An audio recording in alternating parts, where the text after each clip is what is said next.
We talk a lot about intergenerational wealth and, more importantly, the wealth gap between African Americans, historically marginalized populations, and the dominant population in the United States. But we're going to add a ripple to that conversation today and talk a little bit about whether or not college majors play a role, your choice of a college major, play a role in your intergenerational wealth gap. Today on Freedom Friday.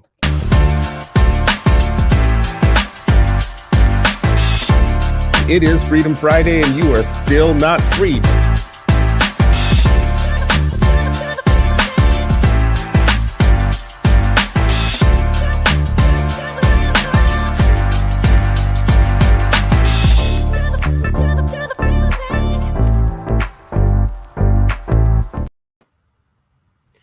Welcome, friends and family. It is another Freedom Friday, and you are still not free, but hopefully you're freer after an hour with me and Sharif El-Mekki. And today we have an esteemed guest to help us talk through our issue for today. This week we're talking about the racial wealth gap, which has been studied persistently over the last at least 10 years, but more by Black scholars, longer than that. But it's caught the popular attention because there are little stats that we pass around, like it could take 250 years for Black people to catch up in terms of wealth to white folks if we proceeded along the same path that we're going now without doing anything. If there were no intervention whatsoever, and we just kept doing what we're doing right now, it could take forever. There are places like Boston where the Black wealth is $8 compared to white wealth, which is much more than $8, like, you know, per household, more in line with about $150,000. I don't know how you can have an equal society or just call it good and say, oh, we're good now, if you haven't done structural changes that compensate African Americans for the fact that everybody who came after us to this country enjoyed a fully fledged, fully paved country with roads and hospitals and all kinds of things that was built on Black wealth. So first of all, let's just get this out of the way. Anybody listening to this today who says, "Oh, I wasn't even here during slavery. I came after slavery." You never bought in. You never paid the price to get in.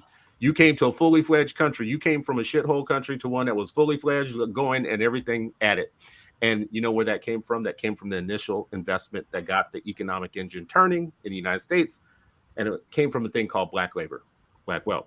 Well, we got Chastity Lord on today, and the reason we brought Chastity on because number one, Chastity's got some spirit and some spunk for us when we talk nonsense, and she bumped into us in San Diego, and I had the flippant response. I said something about, well, when it comes to the wealth gap, the majors that we choose as African Americans in college, they pigeonhole us into low-paying occupations and low-paying industries. And just to give a little stat around that, 4 things. Architecture and engineering is the major group within African Americans with the highest median earnings. STEM majors also rises really to the top of the list, but only 7% of our majors are in the STEM majors. The highest paying detailed major among African Americans is pharmacy and pharmaceutical sciences and administration with a median earning of $84K, which to me means, and you can disabuse me of this, Chastity, when we bring in here, which to me means if we chose STEM or engineering or architecture or pharmacy or pharmaceutical sciences in bigger numbers, we would have bigger income, and that would put more money into our communities. Like we would be, generating more income for our communities, not just for ourselves as individuals, but for our communities overall. And 20% of African-American majors are in human services, which, hello, Chris Stewart has a human services degree, was my first earning degree. 20% of us are in the human services and community organization, which has the second lowest median, which is $39,000 a year. There are also other things that we do a lot of, like criminology or theology, is a big one. Like we are overrepresented in theology. We love us some Jesus and love us God. We forget that God wasn't a bank. Jesus wasn't about the banking, right? So Jesus was about something else. I love my Jesus people. I love all y'all. Listen, let's keep doing it. Jesus all day long. That don't pay. Anyways, I'm gonna stop there. That's the setup for today's show. Chastity Lord, welcome. Chastity, anytime you want to disavow any statements, just I know, right? I know, right? Go right in and say, I disavow. We're gonna have some fun. We're gonna have some fun. So, Chastity, what's wrong with our premise? So first of all, Sharif and Chris, hello. Good to be with you. All the things. Happy Friday. May freedom find us at different points in this conversation, but also those that are listening will be watching at different times. And so just really incredibly honored to be in the space and to be in community and conversation with folks who are grappling. First and foremost, I don't have the answer, but what I do have is a vantage point. And there is nothing wrong with your premise. I think it's incomplete. And so there's a couple of things that I want to remind us of is that there is a reason that certain fields make certain amounts of money. And if we are only willing to embrace and engage with the realities and the systems and structures that have been put before us, we literally aren't going to shift things and shift outcomes for the next generation. I am going to give you a frame. And so one of the things I want to talk about regarding majors is the need for systems change. And you're going to say, kind of, how does that relate? And so one of the reasons is that we have to deal with the day-to-day realities of which our children, and what I wake up thinking about, Black and brown kids, folks that live at the financial margins, are dealing with in pursuit of economic mobility, generational wealth. We need to understand the realities of what is demanded today. But we also have to be willing to look at what has to be true in order for that to shift and to change. And so when I think about systems change in this particular topic, I think I'm almost like a cardiologist.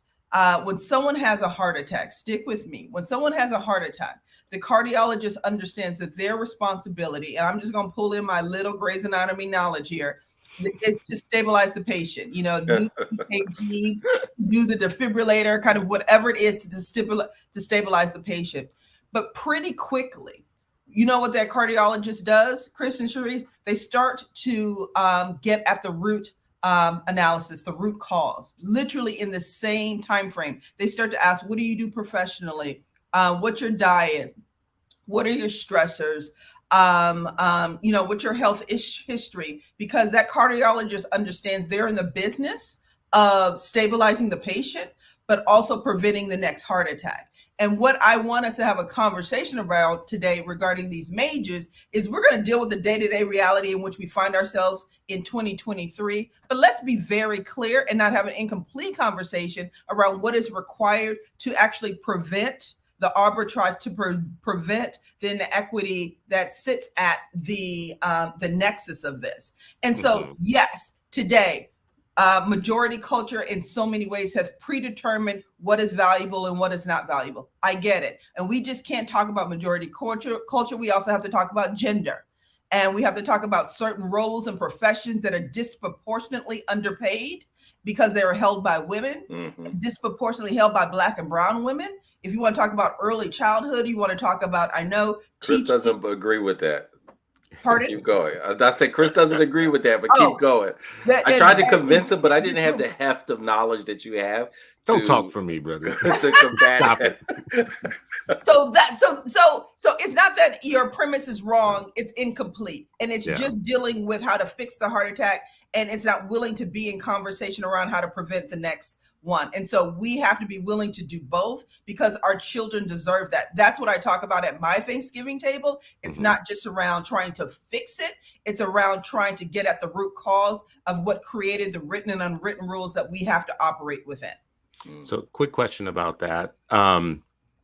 Let's say that you picking a college major is the leaf of the tree, because I just heard you say, what's the root? Let's get to the root of things. Let's say that college, because listen, it's like more like 39% is the number, is the percentage of us that even go to college, right? So the majority of us are, like, when we talk to college, we're far down the lane already. So what would you say are some of the roots that come before college in terms of if we wanted to get to the bottom? You know what I love, Chris, is you like And we have to unpack even that phrase of 35, 36% of us even go to college. Like, why is that, Chris? Why is it disproportionately Black and brown women are dying on hospital tables having babies? Why is it disproportionately Black and brown communities have diabetes or overweight? There is a root cause that's at the nexus of why so few of us are matriculating to college, that backward scaffold to the quality of schools, the quality, that backward scaffold to the direct correlation between zip codes. And like, so we have to not just hold the onus on the laps of those who are marinating in inequity. So I get you. Yes, let's talk about the leaf, but we are also going to truth tell and talk about the structures and the systems, the written and unwritten rules that have planted, that have watered, and that are shining on this tree that we are talking about today. So yes, so let's say the major is the leaf. Take me to the next step, sir. Well, I mean, I would think like, and I'm using this analogy because I think it's helpful to illustrate for people the big concept. Because I feel like if you just let's just jump to the bottom line. I know when I get into the root and the soil that's going to be white supremacy. Like, so spoiler alert for people, when we get to the bottom of the root or whatever, it's probably going to be historic racism, systemic inequality, systemic racism based upon white supremacy created but years ago. Let's throw that in there. Let's not get away from gender in some of these. Well, we ain't got there yet, but listen. So if we say the leaf, a little gender sexism. Let's do that. We should, we should definitely come back to that. Okay, we're gonna come to this. When Chris and I had that. Go ahead and finish. I'm gonna do my rough illustration of the. I'm gonna do my rough illustration. Okay. So the leaves are the college major, right? Okay. So college majors are way up on the tree of many things that you just already described have happened already. Yep. Coming from low quality schools that you have been zoned into on purpose, redlined into on purpose, and by zip code, defunded in many ways, or given lesser of everything, lesser of resources, lesser of quality, lesser inputs of many sorts that we know matter. That's another branch going further down. Well, and you just gave us kind of like a tool to keep asking why.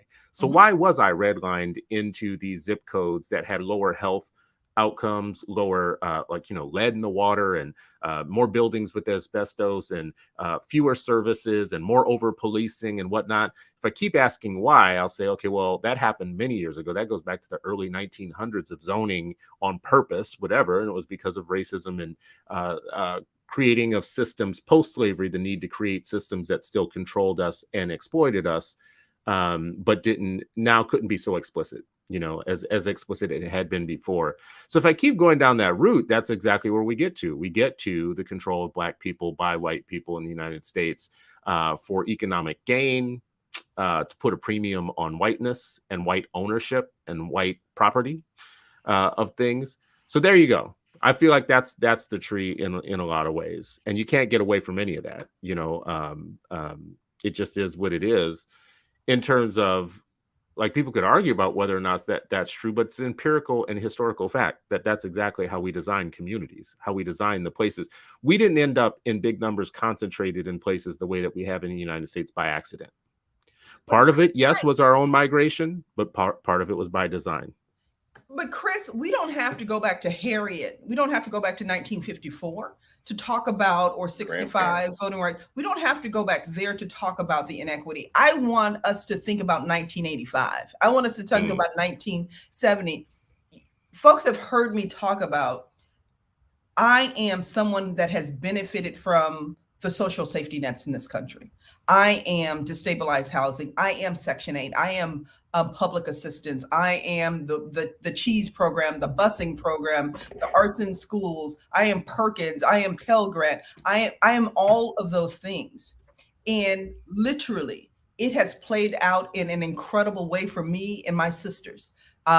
Single parent mom, all the things, and we're able to bet on education and manifest something incredible. Some luck in there, let's be very clear. But what I want us to hear really, really thoughtfully, and not just anchor around 54 and pre-Civil War, all of those things, I want us to think about how that journey in 2023 is not possible.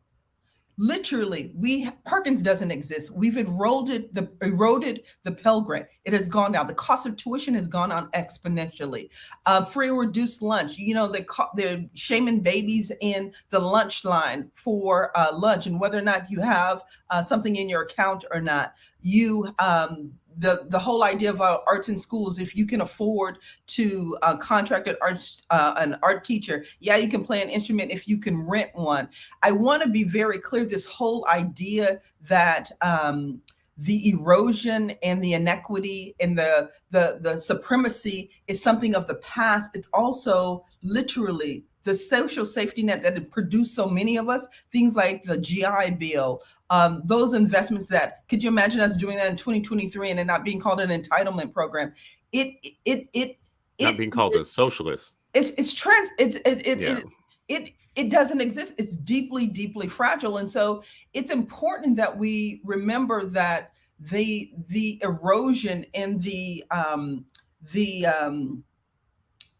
attack on economic mobility, the attack on equity isn't something of the past. It's something of this generation in this very, very kind of real way. And so when you talk about things like majors, when you talk about things like college access, it's important that we start to understand it's not just around zip codes and where schools are. We have to truth tell and look at first month's rent, last month's rent, security deposit, and FICO score. That didn't exist when I was growing up. There are new rules, there are new policies, there's new structures and systems that take together this outcome that we're seeing around XYZ. And so, yes, the major, let's have a conversation around that. But let me be very clear, McKinsey, Bain, they look for art majors. They look for all kinds of majors because they're willing to teach you to what you need to do to be in strategic consulting. It's not just around majors. It's also around the quality of the experience, the ability to write, to be able to be in dialogue and discourse, to be able to engage around ideas that you agree with and don't agree with. This whole idea, if you get the degree in architecture, you're going to be set. That is just fallacy. It's just fallacy. Now, does it position you more strategically? Yes, but there are so many things that actually play into that. The degree is not enough, and we need to start talking about that.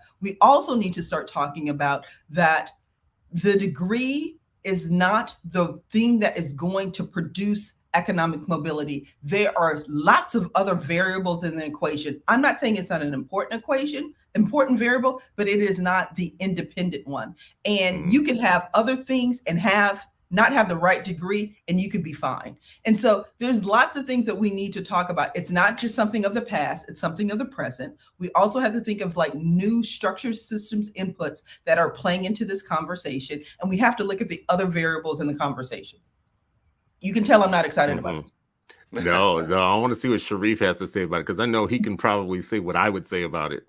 So let's hear you, Sharif. What do you? I don't know. What's your response? This is a point of contention that we've had in the past. So I'll start off with the gender piece, because you know, I think it was maybe last year we were talking about the low pay in teaching, and one of the things I talked about was if this was more of a male dominated profession, we wouldn't be fighting and clawing to try to get salaries raised at the level.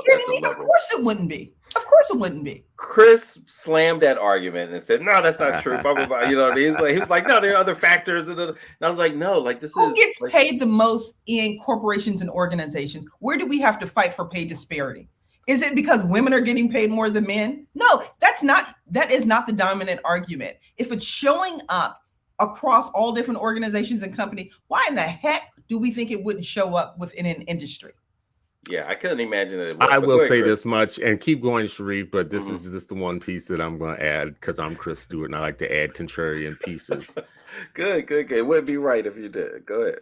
I am just going to say we can have an entirely different conversation, which all house would break loose in, if we introduce the fact that the way that white feminism works with their argument against their boss and their patriarchy, lands differently in colonized communities, and we do ourselves a disservice to pretend like we're going to have the same white feminism conversation about who gets what, because in the caste system of many colonial places, the gender hierarchy changes based upon what the colonials want.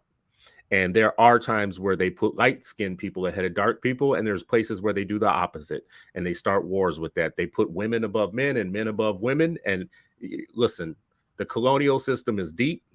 And if you think you can make a white feminist argument that applies to all of the colonized people the same way that it hits for their patriarchal argument that they're making, I think we fool ourselves. But I'm just going to leave that there. And I we think can it's keep beautiful. moving You on. talk about history. I want to talk about 2023, and I want to Yeah. talk about what it means for me as a Black woman, and what it means for me in my own pay disparity, and how it shows up around gender. We have to there is a feminization of poverty in this country. Absolutely. There is something that is uniquely different when you anchor around gender, and then you add the cherry of race within it. And so, and that's a 2023 issue. Sharice, please continue though. Oh yeah, no, I agree with what you just said too, by the way, because I've written about the feminization of poverty. One of my big focuses is around TANF policy. We talk about education policy. Explain that for the folks though. For people listening, TANF policy is just the federal version of what you and your state would call welfare, or the systems that do health and human services and do things like your cash grant,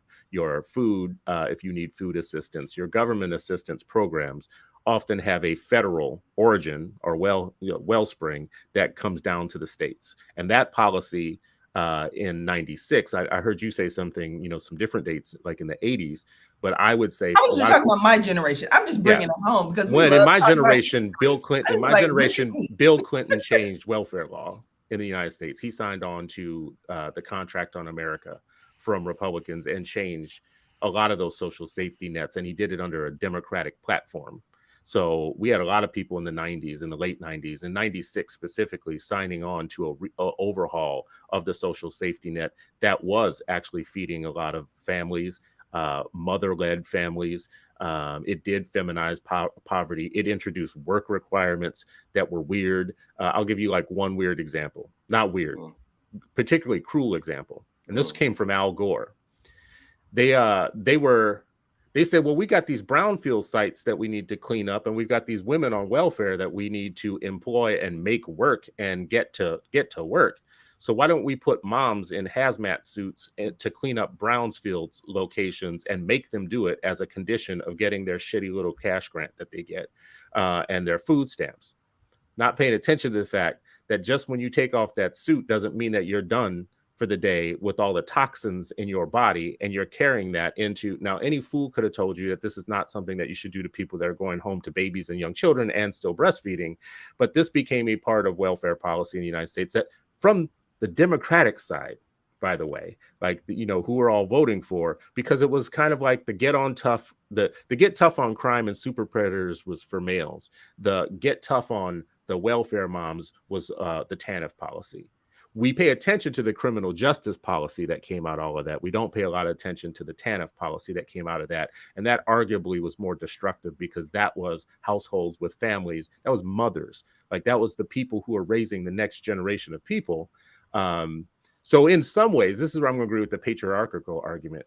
I believe we focus so much on the criminology. I appreciate you agreeing with patriarchy. I'm glad that you agree that it exists. Oh, I know it exists. I'm just I also understand colonial psychology a little differently on these issues, and I think sometimes we fool ourselves into believing. We go to college and fool ourselves into believing that we have the same argument to make on the patriarchal side as the white woman, and I don't think that we do. No, you brought up white women and you brought up feminism too. But I think we confuse ourselves in college sometimes to like join that side of the argument, and we forget about colonial behavior. I never even said the F word. Yeah, colonial behavior actually gets weird. But my only point in saying all this is we talk a lot about criminal justice and the crime bill, and the how come we talk so much about the Biden crime bill, but we never say anything about the Clinton TANF bill? The reason is because the Clinton TANF bill put moms in hazmat suits, and that's a woman's issue. It's the feminization of poverty. And that would be a much more explosive thing and expensive thing to address and fix than the crime bill. Anyways, that's my soapbox. I believe in the feminization of poverty. I do. I'm not with y'all though on this college major thing. I think like there's some things. Let me go back to the roots though a little bit with that. Go You know ahead, what I mean? brother. So Jump in here. one of the things, so last night I was at a function, and I was talking to somebody that works in schools, and they talked about like these middle school students who have not had a math teacher for a year and a half. Mm-hmm. This is post-pandemic, mind you, which was already separated. So now we're talking about from 2020 and now 2023 disrupted instruction, right? Like, and it's not spoken about, right? And they're not the only ones. Like this plays out over and over and over and over again. So when we're talking about like the roots, I think we have to just keep starting earlier and earlier about like, what's happening. I put in the chat,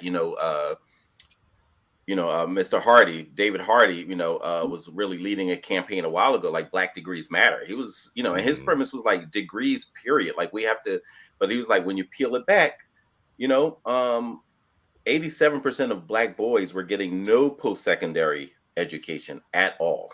And then when you layer what they did get in, in their K-12 experience was so subpar in so many ways, right? And so it's just like, when you're doing that, me personally, I would prefer.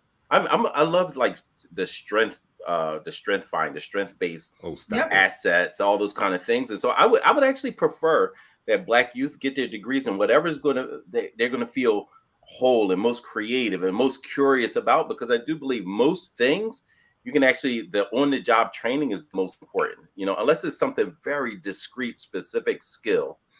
Most things it's the on-job training, because I speak to graduates, white people too, no matter what they major, like, yeah, I learned what I really need to do on the job, right? So for me, it's like the career pathways, the early exposure, the paid internships and apprenticeships, all those kind of things matter even more so, in my opinion, than the degree itself, unless it's something very specific that you actually have to go to in-depth analysis in those and usually that's not a 4-year degree. Usually that's much longer when you're talking about that specific discrete skill.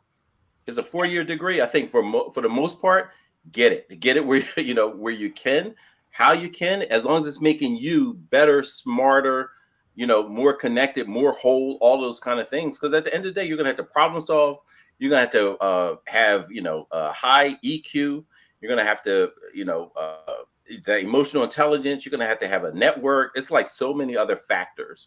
And even with that, when I see data that says a white high school kid and a Black college degreed kid and their access to wealth, to me that's what I would put on that's the cards I would put on the table when we say, oh, the Black kids get this degree alone. Y'all a bunch of hippies. Sharice, can I there's a couple of things, and I think I wanna double click on some of the things that Sharice said. He talked about ultimately I want our kids to major in things that they are passionate about, that they're excited about, that they want to learn, because they will do well kind of within that. We talk about joy being our birthright. Until certain things actually come up, there is a value proposition in what Sharif said around a young person being able to pursue what they are deeply passionate about. But it's really easy to just take what Sharif said and that's the soundbite. What he also said, it's deeply important that apprenticeships, that internships, that leveraging your network, being able to dialogue and discourse, to be able to write, to be able to problem solve, are all a part of that equation. There is no magic solution. It's a yes and proposition. And we have to make sure that our young people, the folks who love young people, are making sure to share the fuller equation, because even just the degree that Chris is talking about in engineering, that is not sufficient to be able to be competitive in an environment if you haven't leveraged your network, if you don't have a strong dialogue, if you don't have the ability, right, and all of those other things, because you have some young people so pressed about the degree and they are below average students, but they're going to get the degree and they will never be competitive in that particular field. And so we have to make sure that we're looking at a bunch of these different kind of frameworks. And being willing to allow our children to be able to bet on themselves. The chances that you know what you want to do at 21 is comical. Comical. Frontal lobe ain't even finished And developing. the truth of the matter is, most industries, most roles, Charissa, it's around experience. It's around, what I tell my 8-year-old, taking a no thank you bite. It's about understanding. And what you want is to stand up someone who's whole, who's able to fail forward, who's able to think strategically, who's able to kind of engage, not be risk averse. All of those things are what plays into them being able to land and find out where they will be. It's in some ways it's beautiful because we've opened up the aperture in professions. Let's make sure that we open up the aperture around preparation, around what is required in order for a person to be able to be one of the best. Because if you're one of the best at something, I deeply believe the money will come.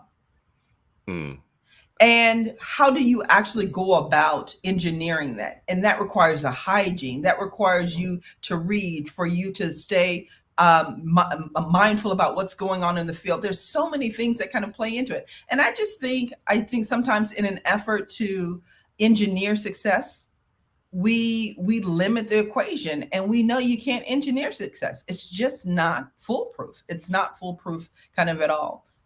And one other thing I was going to say is we have to take responsibility for the root cause, things that are taking advantage of our young people, taking advantage of our communities, these for-profit colleges, these BS degrees. Like, we also have to acknowledge that we also have to inoculate and protect and give people an opportunity to fail forward. And a lot of things, what we're trying to do is not talk about the things that are causing the heart attacks, the things that are actually causing folks to walk away with incredible amounts of debt, with very little rigor, very little dialogue and discourse, etc. Yeah, that's another piece. I think just that debt, like what's actually your spending power, even if you're collective majors and things like that. And look, I don't want to tell Black kids not to become social workers because they're underpaid. I'm like, because who's going to do that? Like, I don't want more white folks coming in with their biases and then going in people's homes and referring kids, had their kids snatched and all those kind of things. So there's some parts that I'm like, like, we actually need folks in those roles. And the other part, I think, of the continuum, like when we say things like engineering, sometimes like, people think all engineers are the same. There's a whole continuum of what you make as an engineer, right? Like it's a whole continuum of there could be an engineer and you're getting paid the same amount as as a teacher. Yeah, for sure. Right. It doesn't mean like, oh, engineer, like, but I think sometimes we just have professions that we just automatically put in this, ranking system. But when you actually dive into it, there is the same thing we tell, our youth. They were like, oh, teachers don't make any money. And I'm like, which state are you talking about?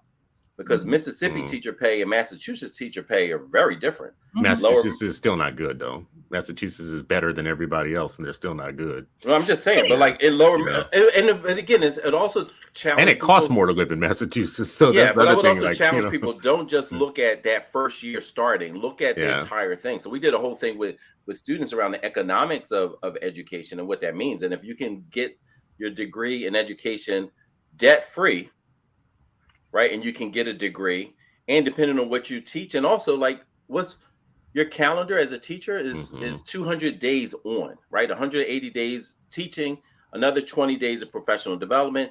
Take the amount of that's out of 365. So 200 on, 165 off.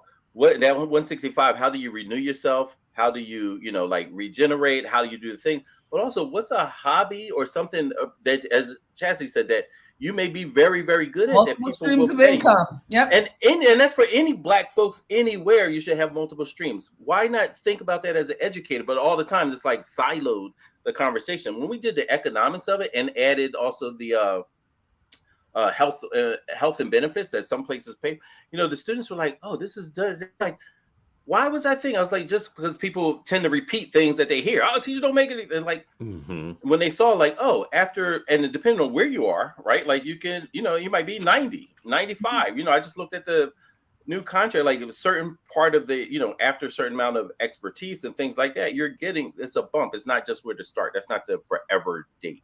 But so there's so many other factors, I think, that layers into, all the conversation. But still, like, if those kids haven't had math and science teachers, we can't just say like, hey, be an engineer, because we have to address that they've been absolutely, there's no way in the world in some of these other places. It's been engineered, no pun intended. Yeah, they wouldn't have a teacher.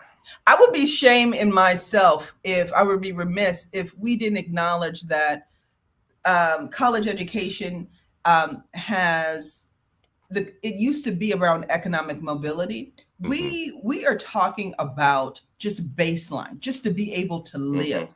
Like, minimum wage jobs in this country are not engineered in a way that allow people just to be at baseline. The cost of living has gotten that out of whack. The delta between working class and just burgeoning middle is incredible. We also have to acknowledge that the canvas in which we're having this conversation is deeply, deeply flawed. It's deeply flawed that two adults raising children in this country, working minimum wage jobs, let's say they're making $100,000 a year collectively, they are grappling to be able to make the numbers work. And most folks are kind of down that, and that's the majority of Americans. And so let's be very clear, the majors, higher education is supposed to be 4 rungs above, but we're talking about you can go and get a higher ed degree, and you will barely be able to kind of be at baseline, to be a homeowner. There's something wrong with that. We need to also make sure that we don't miss Chris the root conversation, because it's deeply flawed, and we aren't just trying to make it work. No, but question though, just real quick, that when I first became a principal, we would talk about, and then again, I was repeating, and I saw the research and the data. I don't know if it still plays out, but they were basically, we were telling kids, if you get a college degree in general, that's $1 million more over your lifetime. Does that actually play out? And you know what I mean? Like, does that? Yes, it does. Actually, but then when we were looking, so then our students, we shared this, and I don't know where the mortality rate for certain races and for certain genders. You look at the mortality rate. I mean, like, those are all really wonderful little kind of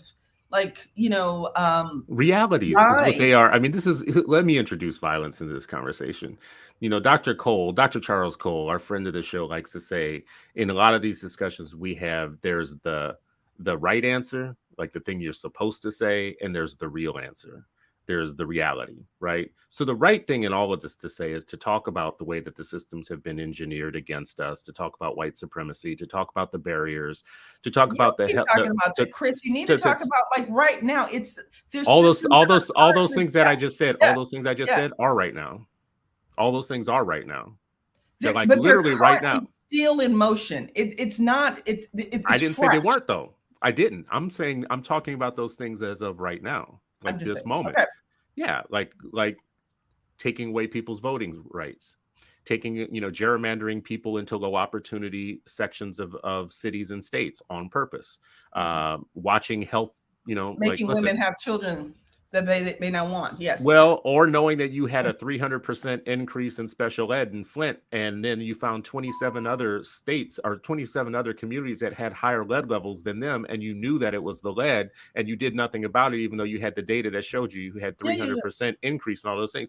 That's still happening right now. I got you. That's like today.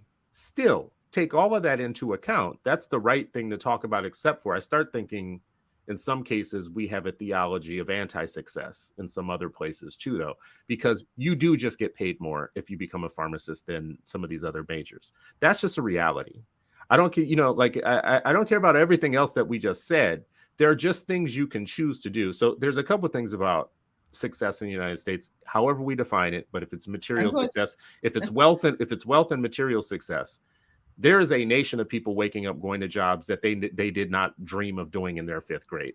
So the idea, like the worst advice a lot of people get is they're like, just follow your dream and the money will follow, blah, blah, blah. That is not bad advice for people that have hippie children. That is bad advice for the rat race that is making other people ahead of us in terms of wealth. They're working jobs every day that they hate. They're picking professions that they hate. They're being railroaded into things that they don't love so that they can live at night and on the weekends. They are paying for lifestyles. They're having vacations. They're doing all these things to get away from the fact that they didn't want to become an accountant. They didn't want to become a pharmacist. They didn't want to become a dentist. They didn't want to become one of these 3 things. We talk about like some of the immigrant populations that, this comes up in a lot of conversation. Why are they doing so much better than us and blah, blah. And that gets us into this really weird kind of anti-Black territory. Please don't tell me because they become an accountant, Chris. Come on. I'm going to, no, I am literally going to tell you that it's an empirical truth that because of what they choose to do, because they have such limited options in many of their families of what they are allowed to do. Better than us, Chris? Listen, if you think that you don't get paid more as a pharmacist than you do as a phlebotomist, we are railroading low-income women into jobs like phlebotomy and CNA and certified nursing assistant and blah, blah, blah. It is an empirical fact that those jobs are going to pay lower. And not only that, those are poverty extending jobs. Those are not poverty ending jobs. And we're railroading certain groups of women, not all women, certain people into low-end occupations. Listen, I said it earlier today. I love pastors. If we keep producing pastors at a higher rate than we're producing dentists, the math just doesn't work. It just doesn't. Like, listen, I love pastors. Keep turning them out. Listen, we need as many people believing in Jesus as possible. I am telling you that is not a strategy for a race of people to uplift in a capitalist world.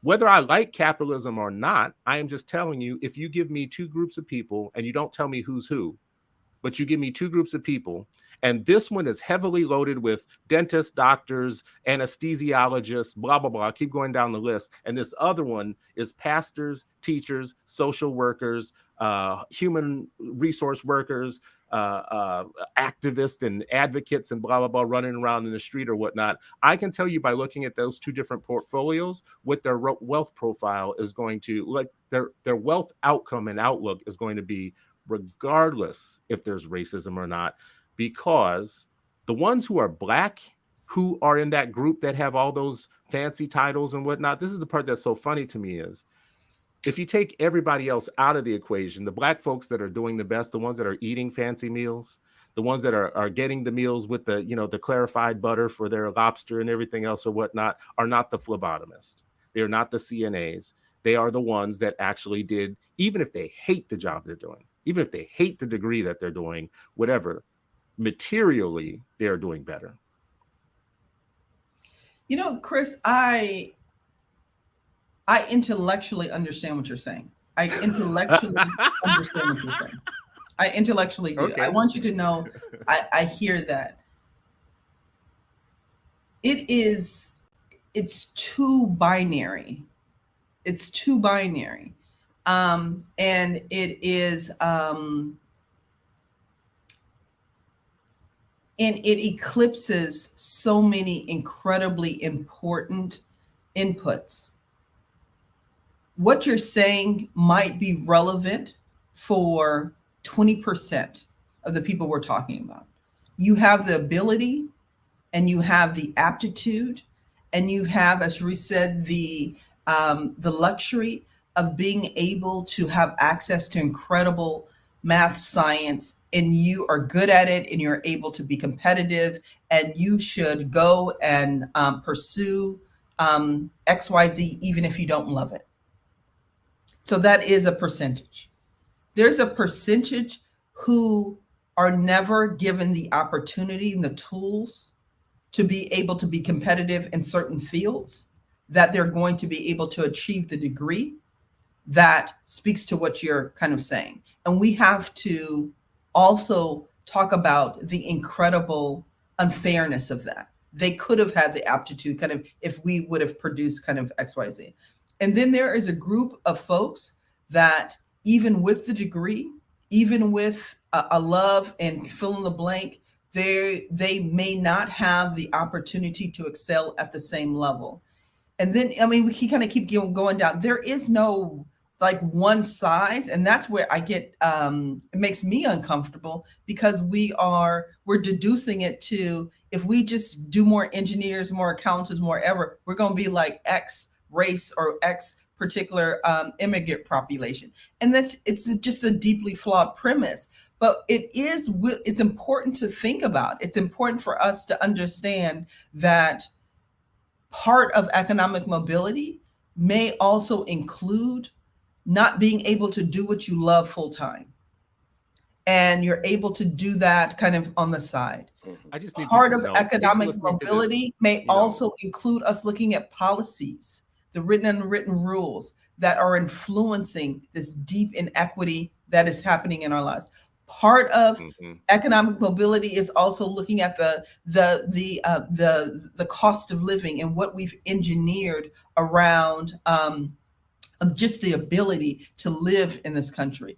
And so it's not that I disagree. I just say it's incomplete, and it's porous, and it's important for us to bring all of the narratives into the conversation and put them on the desk as well. So that's all I'm saying. So I think, like, there are things that are within your control, and there are things that are without your control. What is within my control? So there are choices that we make every single day, even about what we're going to have for breakfast, that have conditions put on them. Like, listen, if I'm in a household and I got no milk and I got cereal, I might have water on my cereal or whatever. That's limiting my scope of what I can have. But we have to be honest. There's a lot more of us that have way more than that. And we're doing better than that in a lot of ways. And within our control are a set of decisions we can make. There are a set of decision points. So even when we talk about like this thing, so I don't even understand this conversation in some ways, because they're just clearly better advice that we could be giving. Like, the advice I was given was that people who go to college do better than other people. I gave my oldest son the advice of, you're just going to college. With my younger ones that are coming up after him, I'm getting a little bit more specific about how expensive college is and how to make good choices, right, around colleges, right?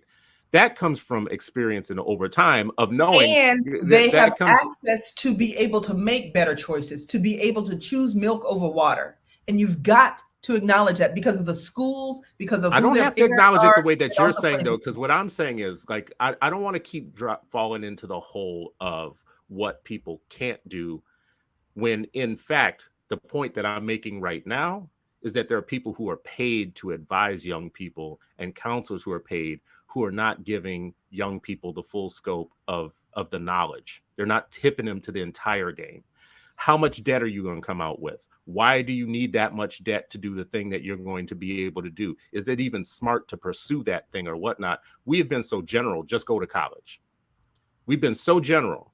We haven't said, when you get out, you're going to have $80,000 or $90,000 or $100,000 for something completely worthless in some cases, right? In some cases, it might pay off. In other cases, really low. I think we are railroading people. Like, listen, here's a for instance.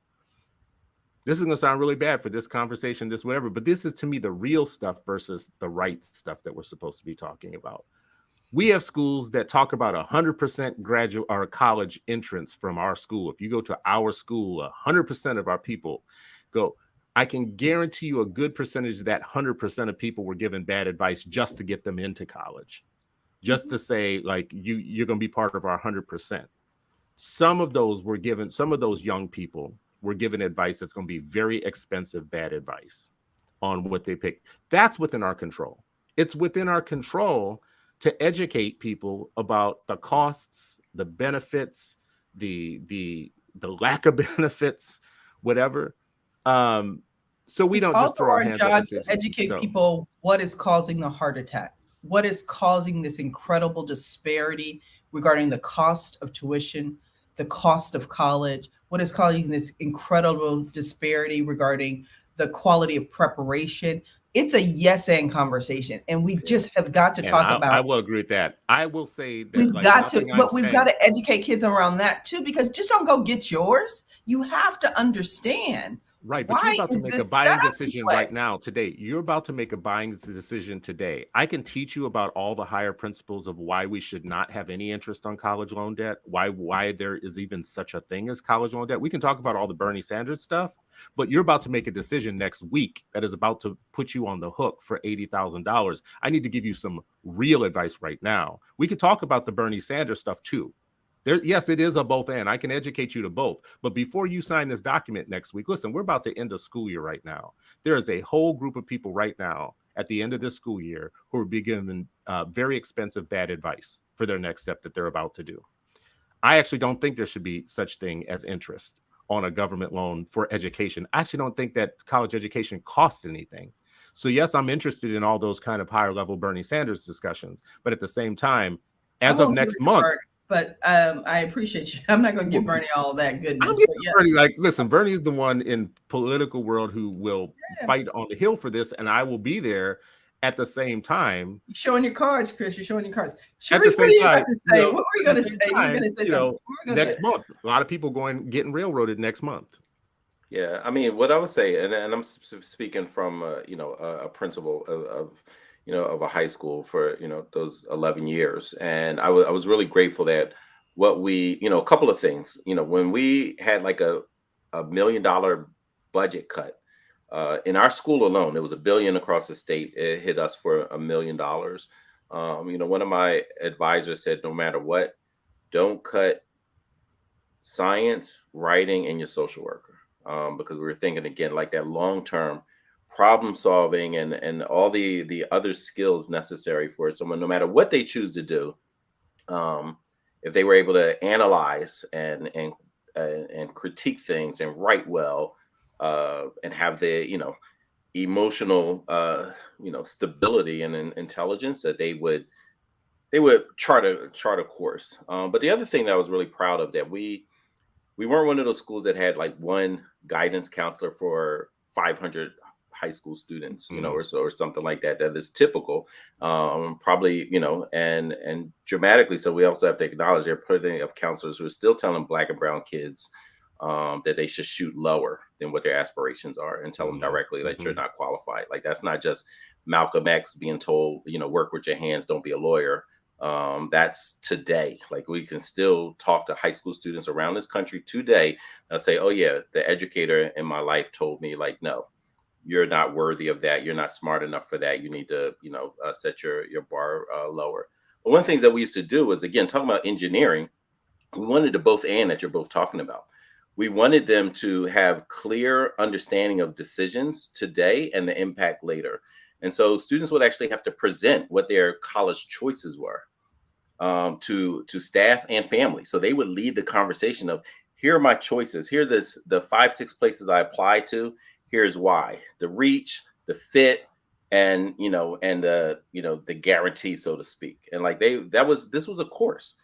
And so students would take this twice a week, and we, was in the band of a course that from all through high school, twice a week, they were all taking a course of what's next. We called it generally social emotional learning, but it was far more expansive than that. It was really like college and career pathways, including SEL, all those kind of things. So that, like, the guidance counselor would teach a class twice a week to all the students, and they would apply for scholarships. They had to analyze what their career and college life would be. They had to look at what the debt analysis would be for that particular school, what was the right school, and they would have to present it. And in the other courses, like Zach Wright's class and things like that, they had to do the critical analysis of the why our system set up like this, right? Because we want them to be able to critically analyze the conditions that they're entering in and be able to navigate and have the practical plan. And so for us, and I realized, like, most students, at least in Philadelphia, did not have this type of courses. They did not have this kind of synchronous. We were very deliberate about engineering, because it wasn't just, oh, make this decision now. They were making that decision throughout high school. There was conversations throughout high school. It was actually someone's responsibility and accountable to lead this course. Like, students had to do internships. They had to go apply and compete and go see, like, all right, what do I want to do? What don't I want to do? What do I like? What don't I like? This was all part of the engineering. So I would say, like, all of this, I would still continue to push How are they prepared and set up in high school, and lower, just to be able to make choices, to be able to have more doors open for them, but also being aware of what are behind those doors. And I think that's the piece that often gets missed in the conversation about, like, debt or this or that. Like, it's like, what are you going to do? It's like, listen, let's make sure that they understand the tapestry. They're like, the informed consumer of all of this, and they're not too young to be given this information. But at the end of the day, I think being able to critically analyze is one of the most beautiful gifts that we can provide our next generation. Can I say this one last thing? In a lot of ways, this has been a good conversation, because in a lot of ways I've come home. I think in a lot of ways we're all saying the same thing if you glue it all together. Right. And I talk about so many times in my life, people want to talk about, oh, tell me about how you did this, achieved XYZ. And I think what we really want to talk about, and what we preach using the theology, is what I call the trailer version of life. We want just the trailer version of the movie, the snippet. And the truth of the matter is, we want to talk about, what is it? Everybody wants to talk about, I want to fall in love. I want to meet the person. I want to get married. But nobody wants to talk about what it means to stay married. What does it mean to have a great marriage? We want to talk about, oh, I can't wait to have children. And if I'm blessed to be able to do that, and that's something that I want to have. But we need to talk about, what does it mean to raise children? Folks talk about, oh, I want to get in shape, I want to lose weight, I want to do this. But let's talk about, what does it mean to stay in shape? And I think one of the things that we're talking about today is, yes, we want to talk about and encourage Black and brown kids and families. We want to talk about generational wealth and economic mobility, and understanding the reality of 2023 and the lever that higher education plays in that. We want to talk about going to college, but we have to make sure we have a conversation around kind of what that means. What is really at the root of all of that, around the majors, around the debt, around networking, around relationships, ability to write, all of those things that kind of play into it. We've got to move this conversation from the trailer version to really talk about what it takes to make the college major movie. And there's going to be stuff that's on the editing floor. There's things that come, the precursor, well before you even start the filming. There's a lot that's involved. The same way there's a lot involved in having a great marriage, a lot involved in raising amazing children, a lot of involved as staying in shape. I think this conversation, in a lot of ways, just means we've got to open it up and stop selling the trailer version. Yeah, I'd say for me, like, that resonates because I think the trailer version of the college story is just go. Oh yeah, There's so many things about it. It's going, you're gonna get money. It depends on who the target audience is. But when you say things like when you say things like having children, nobody talks about, like, what comes after the old. You don't just get your little two children and dress them up for Easter and it all looks nice. Behind the picture, some other stuff. Same thing with the marriage and these other things. I feel like that resonates with me because the aftermath of college, you can go thinking that the payoff is going to be X and it's actually going to be Y, right? And the payoff in a couple of different ways. The payoff even in satisfaction with what you're going to do after, right? Not just money. Let's play out marriage. Let's play out, raising children. There are ebbs and flows. It's not just some straight, hockey stick. And we sell this. We sell this very, very truncated, empty version around what mobility looks like, what doing something incredible requires and looks like. We didn't talk about this at all today. And I think it's important to this discussion for future discussions in one way, though, is how much of this is like within the lens of competition, right? Like people who want to compete with each other, not because they just want to. The education isn't for self-fulfillment. It isn't because of what I want to do with my life, but it's like you're either going to be a doctor or a lawyer because we say so. And we say so because we're in this grand experiment in the United States of competition. And all of us are going to be doctors or lawyers. That's your only two options, and that's what you're going to do because that's what we believe culturally is the competition, and you're going to do better than everybody else. You're going to have status. You're going to live the first class. You're going to say your name, and it's going to have a DR in front of it, and that's our goal. Bottom line, I don't care whether you're happy or not or whatever. that's in the frame of competition, I think, like group competition, and treating education not as a personal fulfillment thing, but treating it as a. I think that's what you're talking about. You're like, I don't really like. And I think think it that, also depends on the culture, Chris. I yeah. talk about I share like in Iran per capita, the amount of engineers and doctors that they produce for a country with 65 million people, It's huge. is it's huge. Yeah. Like they're in top five, for that, which is pretty amazing with all the sanctions and everything else. Like that, it's just part of their culture, like that they are. But it doesn't mean they don't ignore the literature and the poetry and Hafiz and all these like that. So they part of it is is just that. But I also think about like our culture. Like we also had a thing of sacrifice. Like it was like everybody putting a penny together to send that one kid up to some college and say like, hey, you're doing this and you're doing it for the community, right? And so I think sometimes it's like the broad brushes, but like we have those stories in our spaces too, where there was just immense sacrifice in everybody. And I think I was reading a story with Mary McLeod Bethune, like the whole town showed up just to watch her leave for school. Like that's like that is so dope. And I don't, and I don't remember reading, like education was like her most important, like that was the thing, but her community was. And I do think so. There are things where we talked about, like, it's 8 of us. I have 7 siblings. And we often talk about like that. Suppose when we were younger, we actually all sat down with the entire family and like, okay, what's your passion? And how does this all fit into our collective? All right, we need this, we need that, we need this. Who's most right? Like, and so yeah, I was like, man, that would have been amazing. It didn't happen. We're all okay, but suppose it had, right? Like, so that's the idyllic version. Okay, that feels a little more like trailer version too of like the idyllic situation. Let's all sit down and I know people do it. Listen, I know we got to run, but before we do, I'd be remiss if I didn't say, Chastity, could you give us the thumbnail sketch, the trailer version of Jeremiah program, the two generation strategy, and your outlook on what you think, if we put a lot of energy into something around kind of uplifting families, what would that be? And where to find your work too?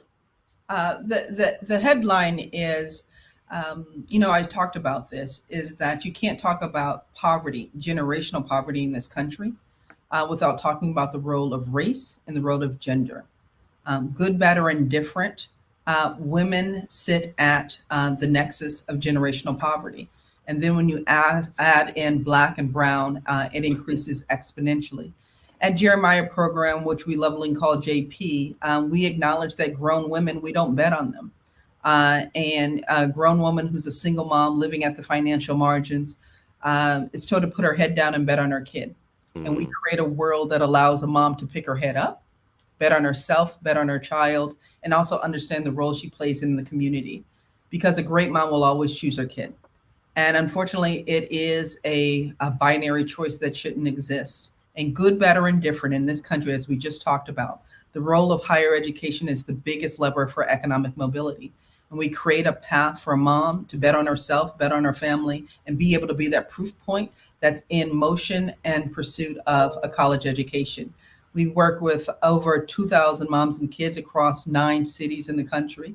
And it's a beautiful thing. And what we're really doing is we're not saving anyone. We're just acknowledging that the world, our communities are not set up to support single moms, especially single moms with small children.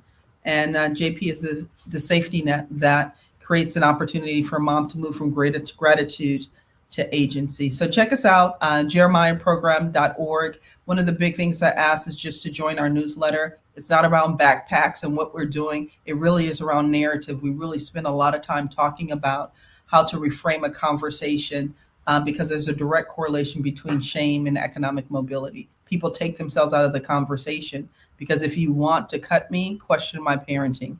And what do we do to lower income people all day, every day? So thanks for having me.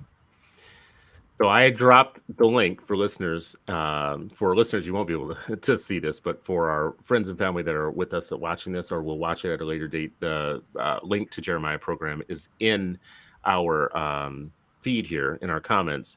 I also like to say it's one of the giving decisions I make when I can. to Jeremiah program specifically because I believe in, what you do for women, you do for the world. And the investments that you make in mothers is the investments that you make in civilization.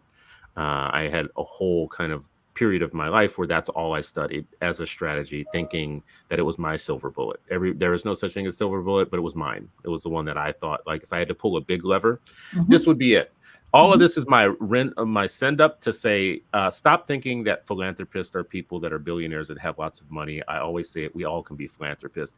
You can forego one of them lattes or one of them doers, donors, and door openers. That's what philanthropy is. It's all three. It's all three, and you can give to this program. This is why we have people on our program, is to say we all can be philanthropists. And when we come across something like this that is such important work and useful work, you can fund the revolution. You can be a revolutionary. You have dollars. And I don't care if it's 10 or 15. We used to run schools where people would put together nickels and quarters and whatnot. And that's how Black education was born in the United States. And that became public education. So we can make big things happen with small amounts of money.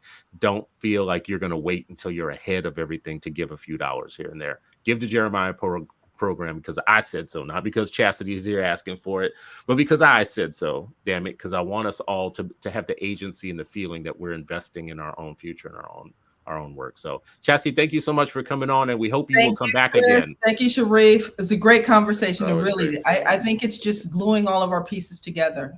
Thanks for the conversation. As Audre Lorde says, it's not our differences that separate us, it's our silence. Let's talk more. Thank you. See, she had to drop the real knowledge at the end there. Anyways, and then what was that last piece you said? Doers, donors, and door openers. Be all three. Yeah. Be all three. Love it. That's all right, y'all. I'm about to sell that t-shirt. Trademark Chris Stewart.